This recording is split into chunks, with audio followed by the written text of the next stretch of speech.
And for today personal tip, ang aking personal payo for today, ang loan mo dapat may purpose at dapat kaya mo itong bayaran. Okay, yan yung personal payo ko ngayong araw, no?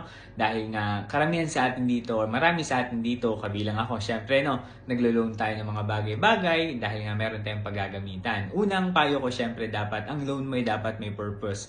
Dapat malalim ang purpose niyan. Dahil kung malalim ang purpose niyan, sigurado ako masisipagin ka magtrabaho, masisipagin ka maghanap buhay dahil alam mo may binabayaran ka. Okay? Kaya dapat una, may malalim yan na dahilan or mayroon yung purpose. Yun yung una kong payo. Pangalawa, dapat syempre kaya mong bayaran yung loan mo. Dahil kung maglo-loan ka at hindi mo naman alam kung paano mo ito babayaran, wala kang ways, no? Kung paano mo ito isi-settle, ang pinapayo ko, huwag ka na muna mag-loan dahil hindi ka pa ready, dahil sigurado ako mahihirapan ka, ma-stress ka sa pagbabayad ng loan mo na yan. Kaya dapat tandaan mo yung dalawa kong payo, no? Una, dapat malalim yung purpose niyan. Dapat may purpose ka para sipagin ka para bayaran yan. Pangalawa, dapat meron kang ways kung paano babayaran yan or alam mo na kung paano mo ito babayaran, no?